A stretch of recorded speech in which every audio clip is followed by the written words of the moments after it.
¿Qué tal? ¿Cómo están? Bienvenidos aquí a Red 1 Digital. En esta oportunidad nos acompaña el secretario de Autonomías del Gobierno Municipal de Santa Cruz de la Sierra, el doctor José Luis Santiesteban. Hoy abordaremos el tema del censo de población y vivienda que el Gobierno Nacional ya ha dado fecha. Será el próximo año, el 2022, el 16 de noviembre. ¿Qué significa esto para Santa Cruz, para el país, para los 9 departamentos, pero sobre todo para este municipio? Hoy lo vamos a abordar con el secretario de Autonomías, quien le damos ya inmediatamente la bienvenida. Doctor, bienvenido a la Red 1. Gracias por la invitación, Joaquín. Siempre es un privilegio estar con usted aquí en la Red 1. Bueno, ha generado diferentes reacciones el anuncio que hizo ya el gobierno. Ustedes han demandado en varias oportunidades 2 documentos que le enviaron al presidente del Estado y hoy sorprendió de alguna manera y la reacción ha sido inmediata. De hecho, lo hemos visto al alcalde celebrando, comiendo locro ahí en el mercado nuevo del centro de la ciudad de Santa Cruz, para quienes nos escuchan o nos ven a nivel nacional. ¿Por qué es tan importante y por qué la reacción de que ya tenga fecha el censo de población y vivienda? A ver, hay 2 temas importantes. El primero es que el alcalde le acaba de enviar una misiva al presidente, indicándole el beneplácito que tiene sobre la medida, pero sobre todo que hubiera entendido el proceso, que hay que elaborar un censo bien hecho. Es decir, esa fotografía tiene que salir sin retoques. Tiene que salir documento que le envía. Una fotografía que demuestra tal como somos, una fotografía que demuestre qué es lo que necesita el país y por qué ruta estamos andando. El segundo elemento que me parece importante es el tema de la configuración territorial del Estado. Tiene 3 elementos centrales. Uno es la planificación. Es decir, no puede haber un Estado en el mundo que no tenga una consulta de cómo están viviendo los ciudadanos, porque eso es el censo, es decir, es una encuesta que nos demuestra tal como somos. ¿Qué quiere decir aquello? ¿En qué condición económica y socialmente estamos viviendo? ¿Qué es lo que necesitamos y qué es lo que no necesitamos? Entonces, cuando usted va y hace una encuesta y hace una treintena de preguntas, esas preguntas reflejan tal como es al ciudadano. Entonces, a partir de ahí usted planifica, y lo que yo siempre he dicho, en vez de hacer museos, usted hace escuelas, usted hace hospitales, en vez de hacer sedes sindicales, usted hace alcantarillado, usted genera empleo. Eso es lo que nos demuestra el censo. Es decir, el censo es vital para el desarrollo de cualquier Estado. El otro elemento que es la configuración de la representación política. Es decir, no pueden haber ciudadanos de primera o de segunda y de acuerdo en el territorio en el que estén viviendo dentro del Estado. Entonces, a partir de ahí, esa configuración política tiene un equilibrio. Mientras la Cámara de Senadores se compone de 4 por departamento, independientemente de la cantidad poblacional de 4 senadores, la Cámara de Diputados, que se compone de 130, refleja la cantidad poblacional, por eso es la Cámara Baja, es decir, la Cámara Base, y la Cámara Alta es la Cámara de Senadores. Entonces, ambas son importantes, pero mucho más importancia en algunos temas, por ejemplo, las autonomías. Cualquier proyecto que usted quiera autonomía entra primero a senadores, porque así está diseñado el reglamento y la Constitución. El tercer elemento es la configuración de la distribución de recursos. ¿Qué quiere decir? Mientras el censo refleja la cantidad poblacional y en base a eso los recursos con participación tributaria se distribuyen por habitante, el pacto fiscal va a señalar los porcentajes. Yo lo quiero decir, Joaquín, con toda claridad. Nosotros tenemos una agenda en el municipio. O sea, esto no es nada improvisado. Tenemos una agenda a largo plazo. Es decir, en otras palabras, nosotros hemos llegado al municipio para cambiar la ciudad. Hemos llegado al municipio para cambiar la alcaldía. Si eso no funciona, entonces habremos fracasado todo. Y no sentimos temor por las críticas, no sentimos temor por lo que nos digan, sino sentimos temor por no hacer, no trabajar. Porque nosotros sabemos que esa agenda que tiene el alcalde Johnny Fernández es una agenda de beneficio social.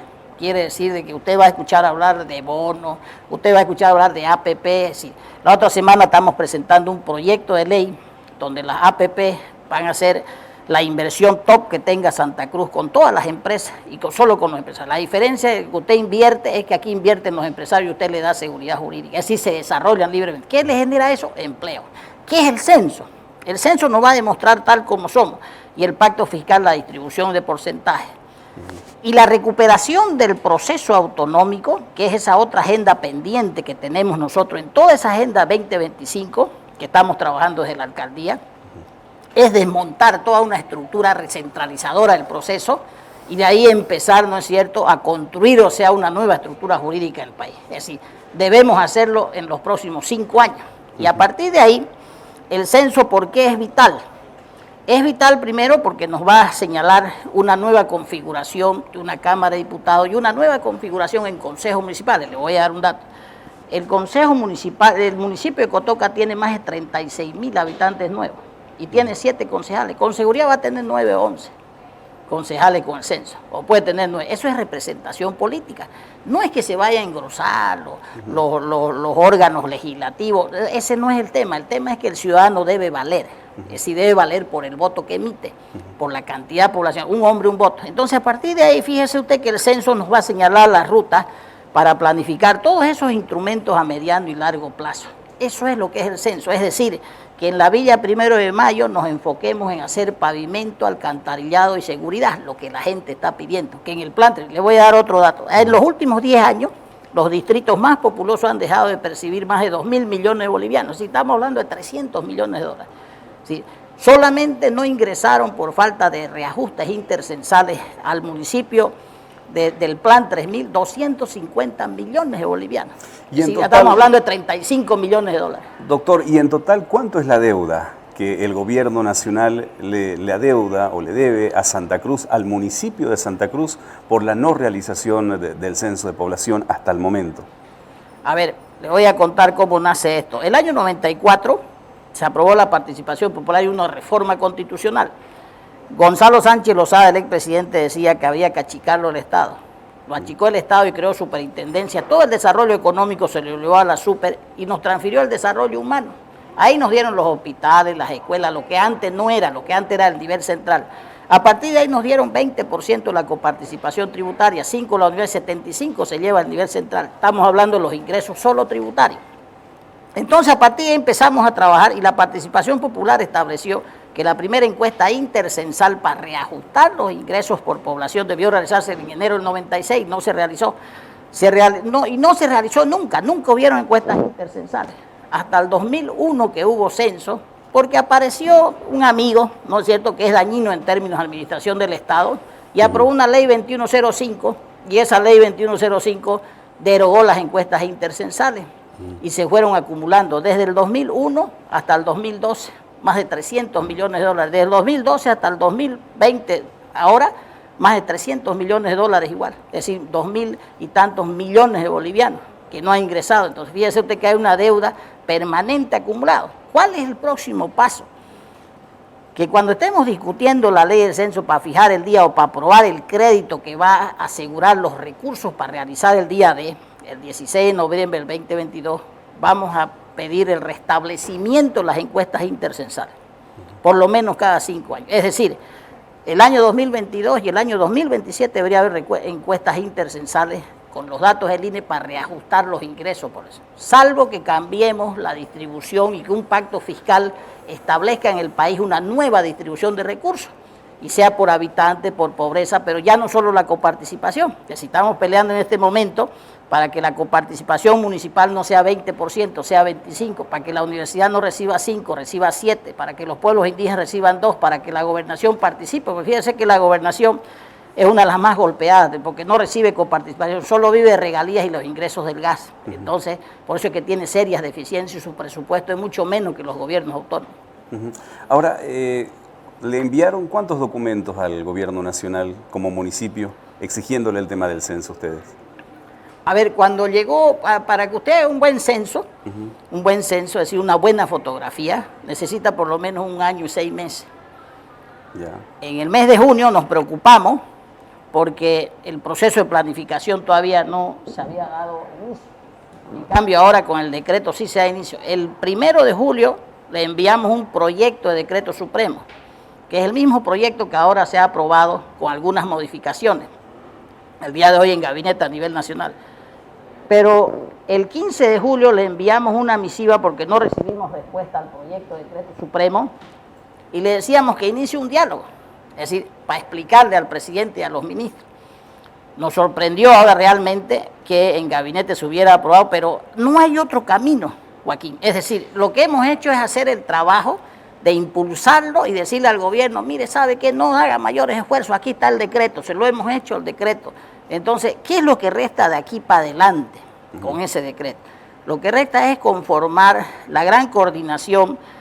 La cabeza del proceso a nivel nacional es el Ministerio de Planificación y Desarrollo, depende del INE de ese ministerio, pero es quien tiene todo el proceso de cartografía nacional. Es ahí donde ustedes le solicitan el diálogo. ¿Quiénes tienen que participar en este diálogo o en esta planificación del censo? Porque tienen que involucrarse diferentes sectores. El proceso del censo implica una movilización nacional de toda la institucionalidad pública y privada. Sí, ¿qué es un censo? No es otro que una encuesta grande de todo el Estado nacional, es decir, territorio y población. ¿Cómo se moviliza? ¿Cómo se realiza? Lo primero que se hace es una actualización cartográfica que lleva tiempo, lleva meses. Esa actualización le indica a uno, le indica al Estado, le indica al gobierno y a todos dónde están ubicadas las comunidades, los municipios, los barrios, etcétera, etcétera, los distritos. Y le dice dónde vive o dónde no vive Joaquín Matías, por ejemplo, ¿no? Entonces, ese proceso previo es el que lleva mayor tiempo. El otro proceso es de organización institucional, es decir, la gente que sale se capacita antes de salir y encuestar. Y el tercer proceso es el proceso de organización económica, es decir, una gran movilización del Estado, necesita más de 50 millones de dólares para movilizarse, es decir, un sistema de movilización de un día o puede ser 2 o 3 días, porque el proceso del 2012, por ejemplo, se dio en 2 y 3 días y se seguía encuestando, es decir, fue un proceso sí con serias interrogantes, ¿no es cierto?, que al final de cuentas después hubieron reclamos porque habían comunidades, que eso es lo que no se quiere que suceda otra vez. Hubieron comunidades y sobre todo comunidades alejadas que no fueron censadas, es decir, no contaron para el Estado. Entonces, ahí los municipios han tenido que llevar una carga de gente que vivía, de barrios enteros, de comunidades enteras, donde no recibieron sus recursos. ¿Por qué, Joaquín? Porque más allá de la representación política, esa gente tiene que recibir los recursos de coparticipación porque son derechos fundamentales. No es si al Estado o al gobierno le gusta o no le gusta, sino los derechos fundamentales a la salud, a la educación, al desarrollo, a los servicios básicos. Eso es principalmente la obligación posterior que tiene el Estado. ¿A quiénes se tienen que entrevistar en este proceso de ya el día domingo, el 16 de noviembre del 2022? Así lo ha determinado, ya está la convocatoria, pero ¿a quiénes se tiene que entrevistar en el censo de población y vivienda? ¿A un integrante específico de la familia, a toda la familia, a todos los rincones del país? A ver, el primer elemento que una movilización de esta naturaleza implica una capacitación de miles. Generalmente se da en las universidades públicas, son las claves para este proceso porque son de las carreras técnicas las que más le entienden al proceso de encuesta. En eso, por ejemplo, nosotros estamos tranquilos porque por lo menos en Santa Cruz hay más de 110.000, 120.000 alumnos. El otro tema es que nos debe interesar a todos, sin distinción.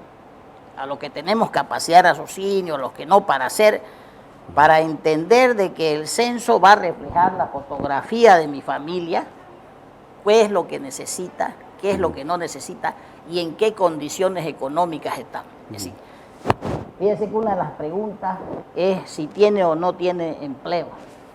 Y ahí, por ejemplo, el desempleo, vamos a saber en qué realidad económica estamos viviendo. Otra de las realidades es si tenemos o no acceso a la educación, si tenemos o no acceso a la salud, si tenemos o no acceso a los servicios básicos. Esos son los 4 elementos clave para el desarrollo humano, para el desarrollo económico de los ciudadanos. Por lo tanto, si yo tengo una familia numerosa de 5, de 7 o de 7 integrantes, debe reflejar tanto, si yo vivo en tal barrio, en tal lugar, genera una condición socioeconómica de tal forma que usted sabe aquí hasta quién tiene o no documentos de su vivienda, y es eso lo que hay que promover. De ahí nacen las políticas, o sea, para hacer eso, para hacer, o sea, lo que la gente de verdad quiere. ¿Qué es lo que más se optimiza en esto?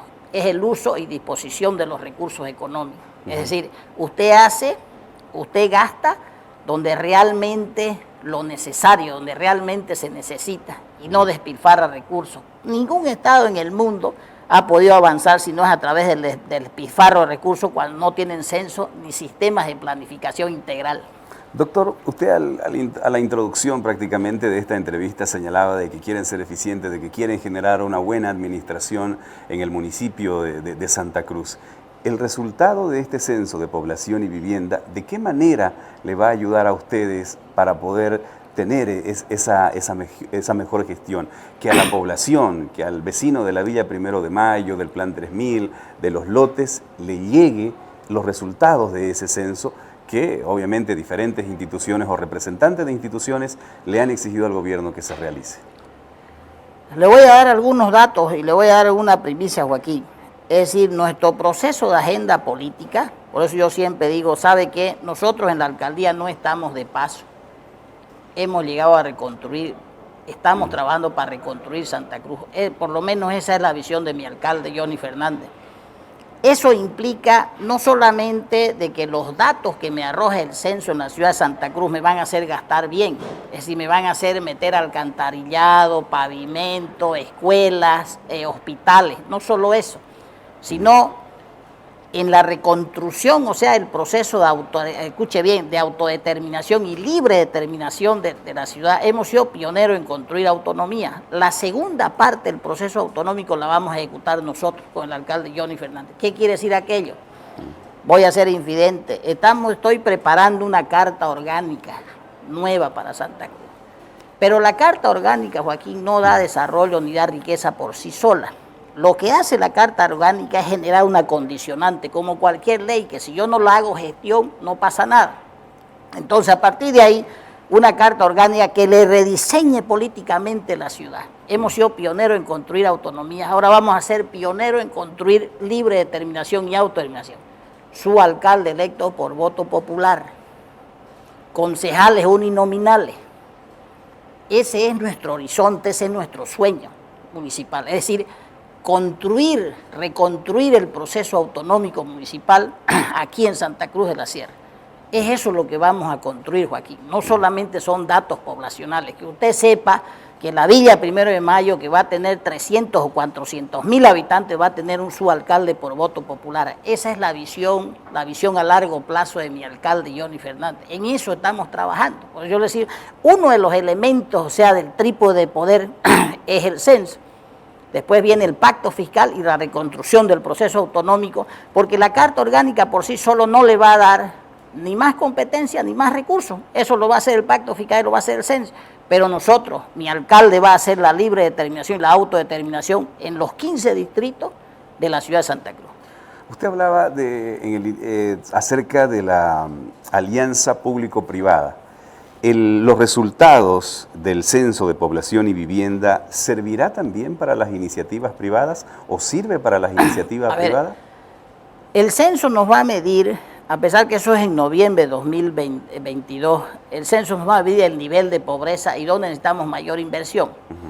Pero la alianza público-privada, que la próxima semana está presentando el alcalde con un acuerdo, con una intención de acuerdo sobre 7 proyectos grandes en Santa Cruz, tiene una ley APP, esa ley es la que está presentando el alcalde el lunes o martes y la está llevando al Consejo. Y está conformando con la CAINCO, con la Federación de Empresarios y con todas las cámaras sectoriales, gastronómicas, de la construcción, la Cámara Inmobiliaria, un acuerdo de intenciones, donde hay 7 proyectos grandes para Santa Cruz. Uno de esos es el bulevar, ¿no es cierto?, del Canal Isuto.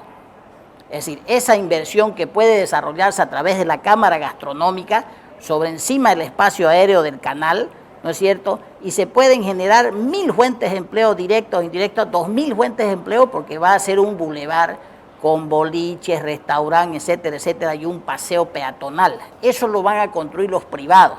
Los privados. La gran diferencia es que con sus recursos de la alcaldía usted hace obras, ¿no es cierto?